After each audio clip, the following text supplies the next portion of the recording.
Läntisen tuolla puolella on tämän meidän mediakasvatushankkeen otsikko ollut jo vuosikausia ja se keskeinen ajatus on ollut ehkä se, että maailma jaetaan länteen ja ei-länteen.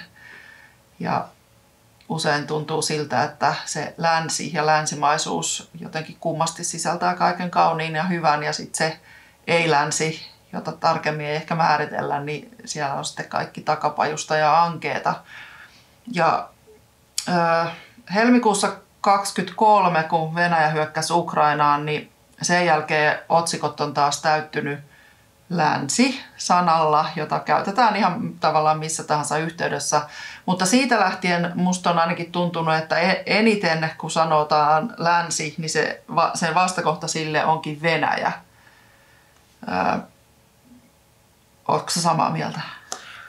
Mun mielestä se tavallaan se lännen vastakohta aina muodostuu sen ajankuvan mukaisesti. Et silloin kun käytiin jotain terrorismin vastaista sotaa, niin silloin se oli ilman muuta kaikki islam ja arabimaat ja näin edespäin. Ja nyt tietenkin se on ollut sitten Venäjä, että Venäjä on kansainvälisen oikeuden vastaisesti hyökännyt toiseen valtioon. Ja se on ihan niin kuin luonnollistakin, että Venäjä tuomitaan. Mutta sitten jos katsotaan sitä länsikäsitteen kautta, niin siinä mielessä sit jotenkin se mun mielestä heijastelee taas siinä, että ikään kuin koetaan, että se Venäjän sodankäynti on jotenkin poikkeuksellisen julmaa ja jotain hyvin erilaista kuin mitä koskaan ollaan nähty. Ja tämähän ei niin kuin taas sitten tilastojen ja tutkimuksen valossa niin kuin pidä paikkaansa, että jos katsotaan siviiliuhrien määrää tai sodankäyntiä yleensä, niin jos verrataan vaikka aikaisempiin konflikteihin tai sotiin Yhdysvaltojen Irakin miehitykseen tai Gazan kansanmurhaan, niin siihen nähden tämä Venäjän niin kuin, hyökkäyssota niin on suorastaan jopa maltillinen, jos katsotaan siviiliuhreja, mutta siis yhdenkin ihmisen kuolema on liikaa, että missä nimessä se ei tarkoita sitä, että pitäisi millään lailla myöskään niin kuin hyväksyä sitä Venäjän invaasiota, mutta myöskään se tavallaan, että sen lännen käsitteen kautta ikään kuin luodaan se paha itä, jonka sodankäyntikin on pahempaa kuin sen hyvän lännen, joka käy sotia vaan hyvän syyn takia ja demokratian puolesta ja jollain lailla niin kuin tekee tämmöisiä humanitaarisia pikkuinterventioita vähän sinne sun tänne aina, kun on pakko ikään kuin ja näin edespäin. Niin tässä kohtaa mun mielestä se näkyy aika mielenkiintoisella tavalla. Mutta voiko noin nyt sanoa, koska sitten sanotaan, että sä oot putinisti? No tänä päivänä ihminen leimataan putinistiksi aika helposti, että jos sä et ole ikään kuin sen niin sanotun virallisen narraation tai tämmöisen kertomuksen puolesta, mikä tavallaan median kautta luodaan, niin sä oot aika nopeasti putinisti. Et se on yksi tämmöinen niin kuin leimakirves, millä mun mielestä ehkä sitten tukahdutetaan keskustelua. Mutta niin on meillä ihan oikeastikin varmaan ihmisiä, jotka jotenkin ovat putinisteja ja jollain lailla yrittävät myös niin kuin nähdä jonkun Venäjän sodankäynnistä jonain kauhean hyvänä ja ymmärrettävänä, että kyllä varmaan sitäkin porukkaa on. Mutta sitten jos jotain tuommoista leimakirvestä käyttää liikaa, niin se tavallaan sitten ehkä sitten jollain lailla myös kokee inflaation. Eikä sitä mun mielestä tarvitse pelätä, että silloin kun oli Irakin sota alkoi ja vastustit Irakin sotaa, niin sitten sua syytettiin siitä, että sä oot joku Saddamin kannattaja ja näin edespäin. Että aina on löydetty tavallaan se, tai jos sä kritisoit Israelia, niin sä oot antisemitisti. Että ei noihin leimakirveksiin tarvitse sen enempää mun mielestä niin kuin korvaa lotkauttaa.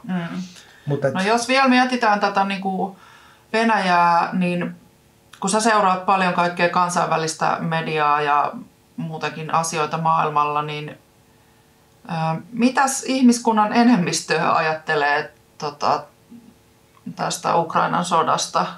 Koska NATO-maat ei ole ihmiskunnan enemmistö silleen lukumääräisesti, niin miten eri puolilla maailmaa on niin kuin tähän niin kuin suhtauduttu?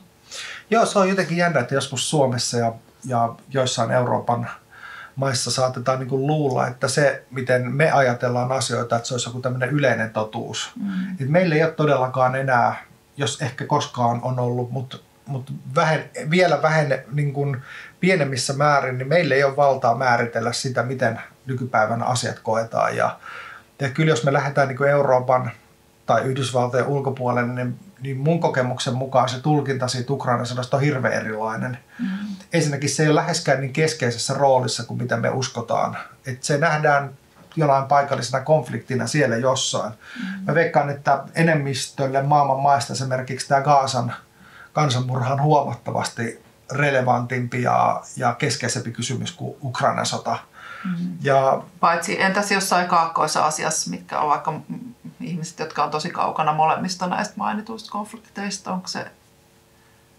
Kyllä mä siltikin jotenkin näkisin, että se tavallaan se niin kuin globaalin etelän näkökulmasta se Palestiinan tilanne voi olla sellainen, mikä on jotenkin niin kuin merkittävämpi. Että se kuitenkin niin kuin avaa niitä haavoja kolonialismiin ja imperialismiin ja tällaiseen liittyen, että se jotenkin tulee lähemmäksi.